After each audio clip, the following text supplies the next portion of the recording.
Marcel's mother is cooking some delicious food for her since it's her birthday. In the meantime, Marcel also returns back home and wonders what her mom is cooking. Her excitement is off the roof, but falls back to earth as her mother reveals that she has prepared monster cuisine for her. At that moment, Marcel wakes up from this traumatizing dream, and upon waking up, she notices the same smell coming from outside and rushes to see. She notices that some other adventurers are grilling cured pork, which makes her envy them. Senshi, however, feels bad for them. According to him, adventurers these days just eat bread, dried meat, and alcohol, which is not nutritious at all. He further hypothesizes that for adventurers to have enough energy, they must eat fat from meat, and Marcel's body is craving fat at this time, but she utterly refuses this.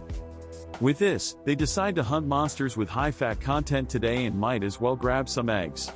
Laios deduces that Senshi is thinking about a basilisk, possessing the body of a chicken and snake as a tail, and he knows exactly where they can find them. Marcel wonders if a basilisk is considered a chicken, but Laios, on the other hand, is way too excited for this.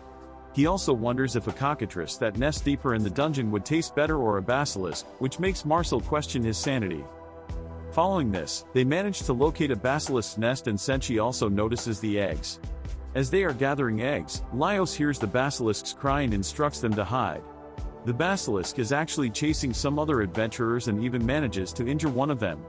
Laios and the others have managed to hide except Marcel, who is still standing there, and the basilisk eventually notices her. She attempts to run away, but her clumsiness prevents her from doing so, and Laios had to intervene. He attempts to intimidate the basilisk by acting huge and like a monster himself. Chick-Chuck and Marcel, on the other hand, pretend to not know him. In the meantime, Senshi comes to his rescue, and together, both of them defeat the basilisk.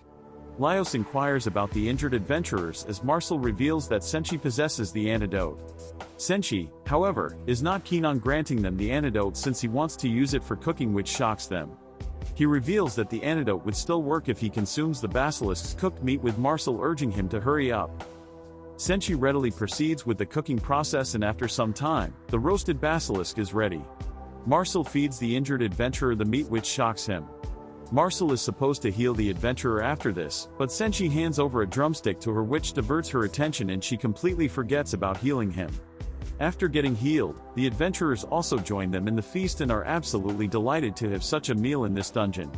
The adventurer then questions Laios regarding the secret behind their strength, and as he is about to answer, Senshi interferes and grants them 3 basic principles: diet, circadian rhythm, and physical training. With these 3 things, there's no stopping them. The adventurers then leave them with Laios and the others, continuing their journey. On their way, they have to climb down a well, and Marcel faces some difficulty in this. Meanwhile, they are already behind their schedule, and Laios urges her to hurry up as she falls to the ground. Marcel pretends to be alright, but Chick-Chuck tells her to rest up or else she will become a burden ahead, which irritates her. As they are discussing different routes, Marcel offers to help them, but Laios refuses her help, which further saddens her. In the end, they decide to take the route with more traps, but less monsters. However, for that, they have to gather some resources, as Senshi suggests to harvest some mandrakes. As soon as she hears mandrakes, Marcel offers to help them again, since mandrakes are fundamental in medicine and magic, further boasting that she knows everything about them. According to her, mandrakes cannot be harvested directly since their scream might kill you. Instead, dogs are tied to them and used to pull out the mandrake from a safe distance. This makes Chick-Chuck wonder what happens to the dog, as Marcel reveals that they die. Laios concludes that this method is not practical and they don't even have a dog. In the meantime, Senshi pulls one out directly and Marcel starts screaming. According to him, mandrakes can be prevented from screaming if their heads are cut off immediately. Seeing this, Laios and Chick-Chuck unanimously decide to go with Senshi's method. She also realizes that this method was quite impractical, but she hasn't lost hope and decides to prove that her method is superior. To prove herself, she decides to utilize big bats and prepares the trap. She then utilizes her magic and provokes the big bats out of their nest. One of them eventually gets trapped and Marcel's plan actually works. However, things turn around rather quickly as the bat thrashes into her. This makes her realize why big bats shouldn't be used instead of dogs. Hearing all this chaos, Laios and Chick-Chuck rush for her help and wonder if she's dead. Hearing the mandrake scream, Marcel is not in her senses and Laios sees this opportunity to question her regarding all this. Drunk Marcel reveals that she snapped when Chick-Chuck said she'd be a burden on them and wanted to stick it to them, proving them wrong. She was lonely since she wasn't of any help, but Laios denies this, stating that he wanted to save her strength for the lower levels and everyone has their own strengths and weaknesses. Chilchuk also appreciates her for accompanying them as Marcel snaps back into reality. Senshi, on the other hand, is insanely happy that they caught a big bat and now they can make omelette. As he is cooking, he notices that there's a color difference between the mandrake Marcel caught and ones they harvested and decides to prepare them separately. Upon tasking them, they notice that the omelette made with Marcel's mandrake is far sweeter and has a mild taste. They postulate that all that screaming must have drained the bitterness. Senshi also appreciates Marcel for teaching him something valuable and offers her mandrake heads as gratitude, which freaks her out.